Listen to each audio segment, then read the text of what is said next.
মাসের পঞ্চায়েত ভোটের সময় ভাঙড়ে বোমাবাজি এবং অশান্তি ছড়ানোর অভিযোগ উঠেছিল দক্ষিণ চব্বিশ পরগনার বেতাজ বাদশাহ আরাবুল ইসলামের বিরুদ্ধে। সম্প্রতি ভাঙড় থেকে তাকে গ্রেপ্তার করেছে পুলিশ। অন্যদিকে আসন্ন লোকসভা নির্বাচনের আগেই সন্দেশখালী কাণ্ডে তৃণমূল নেতা শিবু উত্তমকে গ্রেফতার করেছে রাজ্য পুলিশ। সেই আবহেই এবার ইঙ্গিতপূর্ণ মন্তব্য করলেন রাজ্যের মুখ্যমন্ত্রী মমতা বন্দ্যোপাধ্যায়। এদিন বীরভূমের সভা থেকে তিনি বলেন, একটু সময় দিচ্ছি, সুতো ছাড়ছি, আমরা কি পারি না গদ্দারদের গ্রেফতার করতে? আমাদের ব্লক প্রেসিডেন্টও অ্যারেস্ট হয়ে গেছে, এমনকি আরাবুল ভাঙড়ে ও তো আমাদের কর্মী, ও তো অ্যারেস্ট হয়ে আছে। তোমরা কতজনকে অ্যারেস্ট করেছো?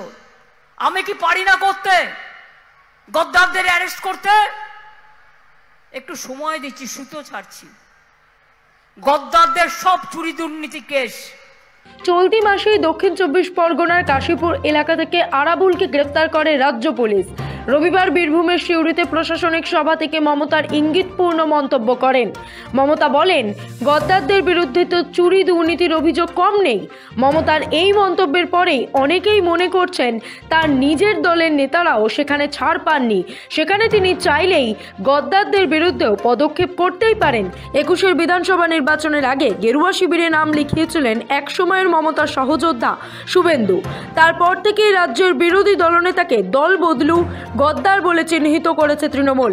রবিবার মমতার ইঙ্গিতপূর্ণ মন্তব্যের পর রাজনৈতিক মহলে এখন একটাই গুঞ্জন, কাকে সময় দিচ্ছেন রাজ্যের পুলিশ মন্ত্রী?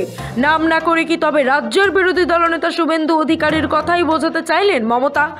ব্যুরো রিপোর্ট, সময়, কলকাতা।